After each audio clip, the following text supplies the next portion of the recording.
We just use these probes and try to find when it's getting hard and that you reach the bottom of the snow.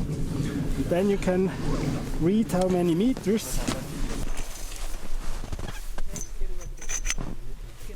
Just down here, maybe 200 meters from us, we have one station that has been... The glaciers are in a very bad state at the moment, and the projections for the future show that this will hold on. So our new model results show that in Switzerland we are going to lose at least 70% of the total ice volume, and this is the very best case if we emit no further CO2 after 2050 globally. In the worst case though, we may lose all glaciers in Switzerland by 2100. So it will be somewhere in between, but it's very likely that almost all glaciers are going to be lost. And I sincerely hope that only at Aletsch Glacier, at this high elevation, we may be able to preserve some of the ice.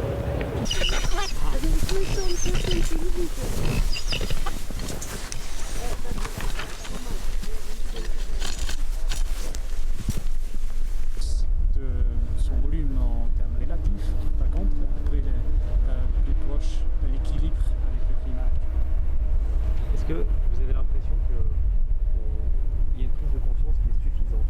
Les glaciers, toute la glace est perdu 80%. The impact on the water resources go far beyond Switzerland. They impact the big streams of Europe like Rhone, Rhine, Danube. But then there is the rise in global sea levels. If the glaciers are melting, and we're speaking more about the glaciers in the polar regions where the biggest ice masses are located, if these glaciers are melting, the global sea level is rising, and it may be rising by up to 1 meter until 2100 and even more at the longer term.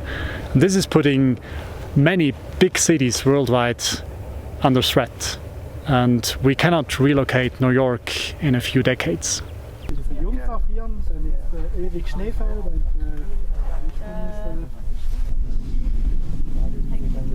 the beginning. Yeah.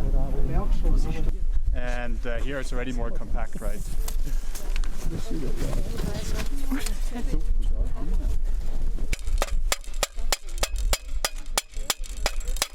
Yeah, it's good.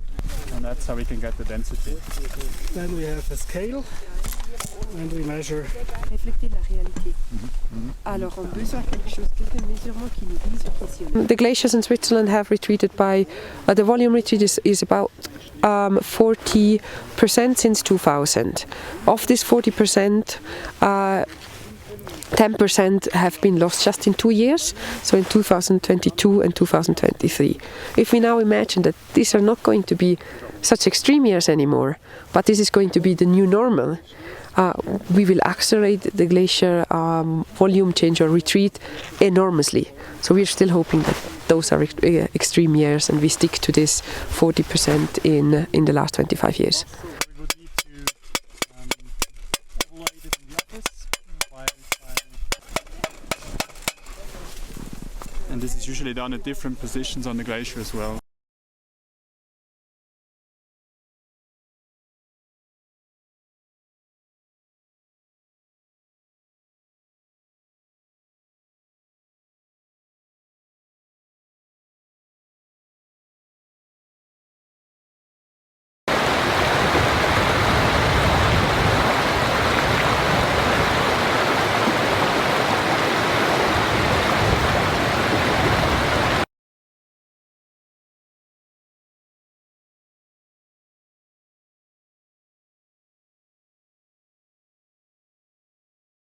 We are about halfway through this year 25, glacier year 25, and at the moment we are still in the accumulation season where the snow helps the glacier to grow, or at least to protect the glacier.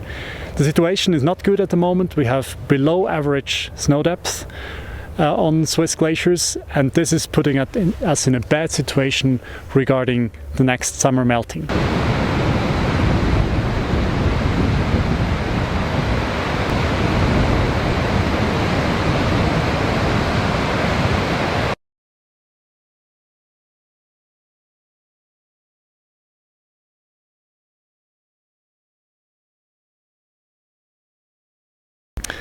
There is actually no good way to save glaciers without reducing CO2 emissions.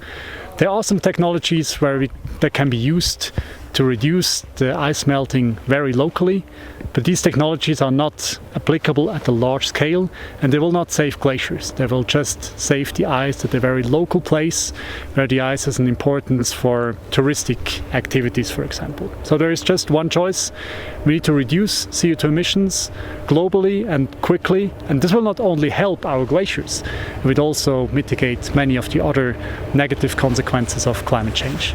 Pour la Suisse, ici, on a des eaux qui partent des deux côtés, qui partent à la fois dans le Rhin, qui partent des deux côtés de la montagne, ça part dans le Rhin, ça part dans le Rhône.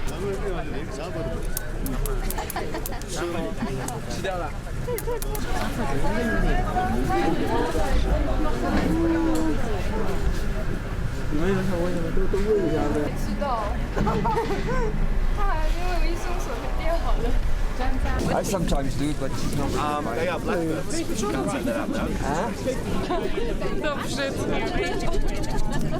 No, we need to start the ride because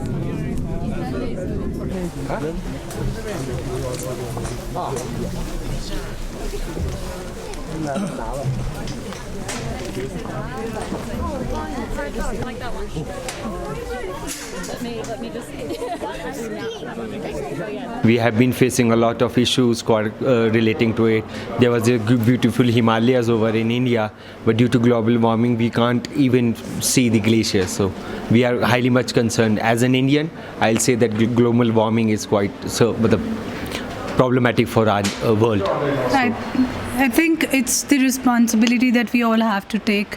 I mean, we are all responsible for this. It's just not one nation or two nations. It's every person who's have to take the responsibility of global warming. We need, as an individual and as a society, I think we've failed, to be honest, considering the climate change, the melting of the glaciers, the depletion of the resources, and currently, if we really need to save for our future self, or if we need to save for our future generations, this is the high time that we really need to do something, and we need to take the big steps.